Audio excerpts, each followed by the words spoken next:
Happy Thursday and welcome to another Money Morning Routine. So I apologize for the lighting. I am doing this before the sun gets up. So, okay, big day today. A lot happening. And the reason I'm getting such an early start is because a lot is going on. Today I'm closing out my budget. And if I'm closing out my budget for one tracking period, or for me, 1 month, I am then going and starting a new tracking period for a new month, right? So I'm closing October, and that means I'm starting November. Happens on the same day, same time.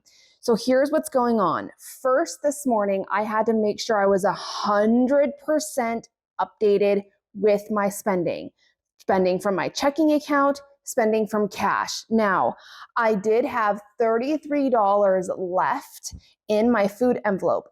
Now, when you close out your budget and you're using cash envelopes and you have leftover cash that you did not spend in your variable cash envelopes for that budget, for that tracking period, you have to decide what you want to do with it. This is where a lot of people are either off when they're closing out their budget, or they don't know what to do with it. So here's what I'm going to tell you about that.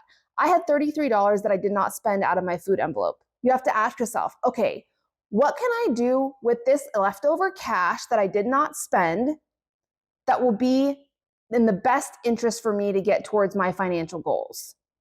Or what would I want to do with this cash that would work out the best for me? So for me, I decided to put it towards my 100 envelope challenge. You have to track that, okay?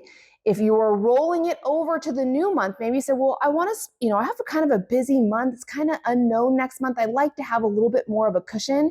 Then what you would do is you would take the $33 that you have here and you would add it to your starting balance going into the new month. So up here, like if I go into November, up here I would have rollover from September, $33. That should be reflected in your starting balance. Therefore, you should still add up when you close out your budget. For me, though, I always like to use it towards a financial goal. There's very rare times that I actually move it into a new month.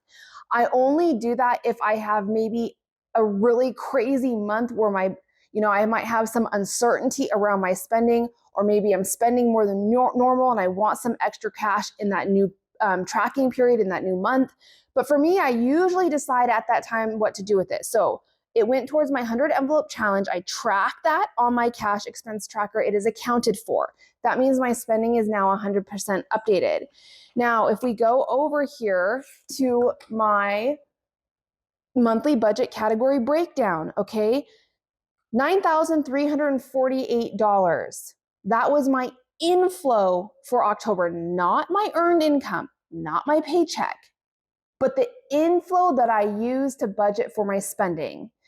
My starting balance, what I had in my checking account the very first day I started October, started my tracking period, was $747. My paycheck income was $5,600. Other income was $600. So other income could be maybe refunds. It could be being reimbursements from friends. It could be maybe selling something on Facebook Marketplace, maybe getting money from a spouse or something like that. So mine's $600. From Christopher, savings $2,401. That's how much I use of my vacation savings. That's what equals my inflow. Remember, the money that you use to budget, it has to be guaranteed, it has to be known, and it has to be a reflection of what you are using for your spending, even if it lives outside of just your W-2 income. Breakdown of my spending. I was under budget in this is the first time I've seen this in years. Under budget in all of my categories, green all the way down. Now, technically, some of these things I wanted to be over budget, like savings. I always hope to save more than what I'm budgeting for, but that's okay. It was one of those months. I'm not going to beat myself up. Now, I was total income. So now, today, closing out my budget today, starting my new tracking period, what I have in my checking account right now, this very second, is $1,066. That is now my starting balance going into November. Check it out. If you go over here to my expense trackers, you can say I prepped them already, $1,066.27. That is my starting balance, what I have in my checking account the moment I close out my budget and I'm starting a new tracking period. All right, so not a lot going on as far as my spending, pretty normal. Did have a lot more obviously going on in my fun and entertainment because we had that vacation to Arizona. My vacation spending, I used to separate it out. It used to be its own budget category. I simplified and now including it in my fun and entertainment category. Not a lot, like I said, going on. My health and beauty did increase a little bit just because I have my lashes back on for some vacations that I have through the end of the year, but I'm going to take them right back off. So right now I'm keeping my budget the same, but I'm hoping to use, like this month, I used the money from my household and my miscellaneous to cover my lash expenses. I'm hoping to do that just for the next couple of months. I didn't want to increase my beauty envelope. I'll make it work with other discretionary income that I have or income that I find within my budget, if that makes sense. So, okay, let me show you. Because we are closing, got my spending, got that done. Okay, you got to write down, once you have all your spending updated and highlighted in your highlighter colors, just add up your colors. Add up your colors and then write it on your monthly spent. You remember, you should be giving yourself a monthly budget, a realistic limits to your spending categories, and then write down your monthly spent by adding up all your different colors. Then just subtract your monthly budget from your monthly spent. That's going to give you the difference.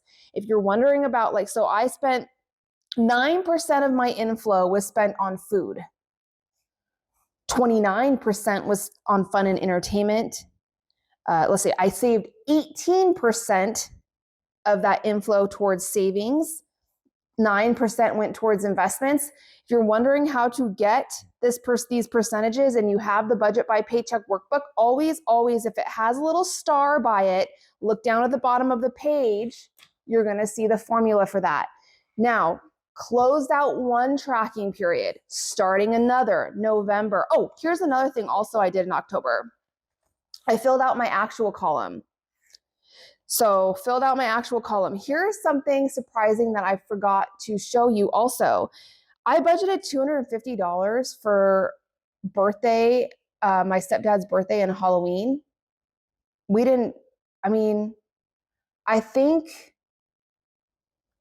I can't think that I used any money from that. And so you can see I have $308 left over. It just stayed in my checking account cushion because I did use more of my cushion in the month of October. We go to November. Remember, we are starting now a new tracking period, November budget. Here's what that looks like. Got to get ready to go to the bank today. Okay. In my wallet, slide this away. In my wallet, I have things prepped and ready. I have my cash teller slip ready to bring down to the bank to pull out cash for the things that I am spending or saving in cash. Okay. And then for my November budget, that's only a couple different things. The 100 envelope challenge for $100. And hey, I started a new kind of savings routine, still sinking fund, $100 a month in cash for hay. And guess what that means? I started my own little homestead envelope, cash envelope. This is where I'm going to tuck away our hay cash. We're going to be saving and spending. Okay, that's the whole concept of this ongoing sinking fund. You don't have a goal you are working towards necessarily. You are just saving so you can spend it. Save it and spend it. So I'm hoping we only have to get hay maybe once a month, maybe once every 2 months. They don't eat that much, or we have miniature pygmy goats, so they're very, very small, and we have 6 of them. So I did create that envelope, but I also got my cash envelopes ready for November. So I have my cashless spending tracker for gas. I am using a fall theme. I'll make sure to link the fall theme cash envelopes in the description of this video that I'm going to be using in November. So I have food, beauty, fun, miscellaneous, pets, and household. Okay, my normal cash envelopes. So those are done and ready to stuff with my cash once I go down to the bank. So that's also been done today. Like I said, a lot happening. Just remember, when you close out one tracking period or budget or month, and when I say that is because some people track, okay, so let's go back to my expense trackers. Some people track from the first of the month to the end of the month. That's me. Okay, I get paid once a month on the first, so that makes it very easy. Now, some people budget based on when they get paid. So maybe they get paid on the 5th, and that's when they start their new tracking period until the last paycheck that they receive that month. Or maybe they go to the end of the month, or maybe they go to the first paycheck of the new month. Your tracking period can be whatever works best for you. It doesn't necessarily just have to be for the first to the end of the month. Just keep it consistent. Now, if you have a change in pay schedule, then it makes more sense to go ahead and change your tracking period. But if it's the same, keep that tracking period consistent, because that consistency is what's going to allow you to notice the trends in your spending, the things and the important information that spending is telling us to make our budgeting better and to make more informed buying decisions later on. So that is my money